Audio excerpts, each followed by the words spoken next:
दुनिया में बहुत सारी इन्वेंशंस अनइंटेंशनली हुई हैं, उनमें से एक इन्वेंशन है मैचस्टिक। तो चलते हैं 1826 में, जहाँ पे एक ब्रिटिश केमिस्ट जॉन वॉकर अपनी लैब में कुछ केमिकल्स को आपस में मिक्सअप कर रहे थे। वो वुडन स्टिक की मदद से एक कंटेनर में कुछ केमिकल्स को मिक्स कर रहे थे और थोड़ी देर बाद वो कुछ और काम करने लग गए। और जब वो वापस आए, उन्होंने देखा उस वुडन स्टिक के ऊपर एक सॉलिड फोम जमा हो चुका है, एक लंप जमा हो चुका है। अब उसे निकालने के लिए उन्होंने अपने बेंच पे उसे रगड़ना शुरू किया। अब वो नहीं निकला, वो हार्ड हो चुका था पूरी तरह से।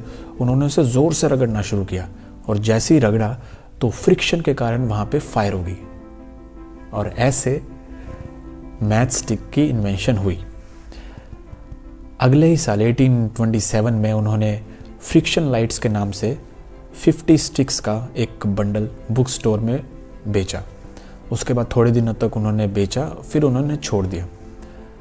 फिर लोग आ गए, जैसा कि अक्सर आते हैं। लोगों ने कहा कि आपने इतनी बड़ी इन्वेंशन की है, आपको इससे बिज़नेस को और ग्रो करना चाहिए और इसका पेटेंट ले लीजिए आप, है ना, ऐसा ऐसा। उन्होंने कहा कि नहीं नहीं, मुझे ऐसा कुछ नहीं करना, ये मेरा इंटेंशन नहीं था इसको इन्वेंट करना, ये हो गया और दैट्स इट। मैं इसमें आगे जाना नहीं चाहता, इसको आगे नहीं करना चाहता इसमें।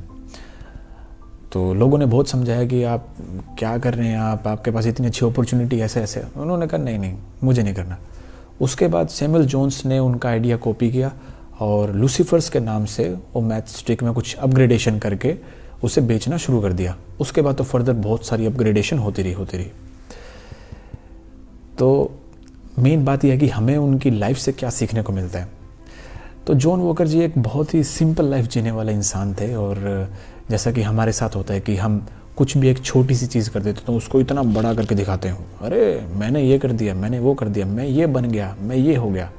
पर वो बहुत ही सिंपल लाइफ जी उन्होंने और इतनी बड़ी इन्वेंशन उन्होंने इस दुनिया को दे दी बिना कुछ चाहे, और आज वो हमारे किस काम आ रही है। पहले भी ऐसे मैच स्टिक की इन्वेंशन हुई थी, पर वो बहुत जो मेथड्स थे वो बहुत ही डेंजरस थे और बहुत ही टॉक्सिक थे, क्योंकि जब वो फायर फ्लेम होती थी तो उसमें से बहुत सारी हार्मफुल गैसेस निकलती थी और कई बार एक्सीडेंट्स भी हो चुके थे। लेकिन इनका जो मेथड था वो बहुत ही कन्वीनियंट था और सेफ था। तो हम उन्हें थैंक यू करते हैं उनकी इस इन्वेंशन के लिए। सेकेंडली, अक्सर ऐसा होता है कि जब इंसान मर जाता है, जब वो इस लाइफ में नहीं रहता तो हम उसको ज़्यादा इज्जत देते हैं, और ऐसा भी जॉन वॉकर जी के साथ हुआ। जीते जी उनको अपनी इस इन्वेंशन का क्रेडिट नहीं मिला। किसी ने नहीं कहा कि इन्होंने इस चीज़ की इन्वेंशन की, और ना उन्होंने कभी क्लेम किया कि ये मैंने बनाया है। अगर हम होते तो हम कहते नहीं नहीं, मेरा है मेरा है मेरा है। उन्होंने कभी क्लेम नहीं किया कि मैंने बनाया ये। लेकिन जैसे उनकी डेथ 1859 में जब उनकी डेथ होगी तो बहुत सारे लोग आ गए, कहने लगे यार ये इंसान तो बहुत ही अच्छा था, बहुत चंगा इंसान था, हाँ इसने वो बनाया, इसकी तो मूर्तियाँ, इसका तो बुक्स में नाम होना चाहिए इसका, ऐसे ऐसे ऐसे ऐसे करके। तो जब वो मर गए उसके बाद उनको क्रेडिट मिला इन्वेंटर ऑफ मैच स्टिक का, पर जीते जी कभी उन्होंने उस चीज़ का क्लेम नहीं किया। तो उनकी लाइफ से हमें बहुत सारी चीज़ें सीखने को मिलती हैं। उनमें से एक ये भी है कि हम जो चीज़ें करते हैं वो अधिकतर लोगों को दिखाने के लिए होती हैं, कि लोग देखें कि मैं ये हूँ, मैंने ये कर दिया।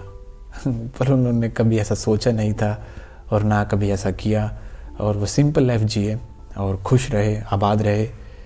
शायद वो दुनिया की नज़र में एक बिग सक्सेसफुल बिजनेसमैन ना रहे हो, या जो दुनिया टर्म्स यूज़ करती है, पर वो अपनी लाइफ में बादशाह रहे। तो आई होप कि जॉन वॉकर जी की ज़िंदगी से जो मैंने सीखा, जो मैंने सीख के आपको बताया, शायद आपके काम आए। I hope. Thank you.